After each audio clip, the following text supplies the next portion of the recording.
Matjaž Rozman pred našim objektivom in 50-tič v celjskem dresu. Matjaž, čestitke za tvoj jubilej in današnjo zmago nad Bledom ter napredovanje v pokalnem tekmovanju. Kako je bilo videti tole napredovanje iz celjskega gola? Ja, res je, za nami je ena težka, zanimiva tekma. Vesel sem, da smo šli naprej, da smo zmagali, da smo že hitro zadeli 3 zadetke in potem nekako mirno pripeljali tekmo do konca.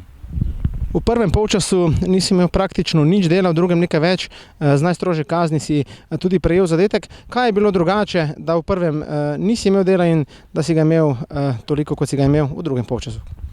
Ja, verjetno smo po prvem polčasu, ko smo vodili 3-0 z 3 goli razlike, nekako šli preveč ležerno v drugi polčas in tudi nasprotnik se nekako dvignil, si ustvaril nekaj priložnosti, ampak kot sem rekel, najpomembneje je pač, da smo to zdržali in da gremo v naslednji krog.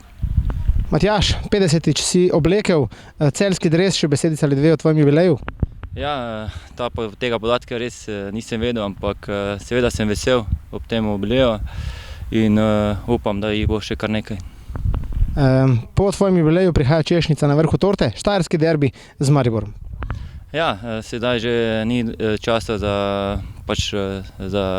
dosti časa, tako da nas že čaka štajerski derbi proti Mariboru.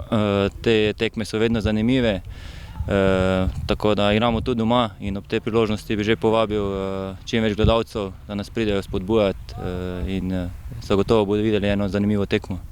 Matjaž, čestitke za 50. nastop, za zmago in napredovanje v naslednji krog pokalnega tekmovanja. Hvala.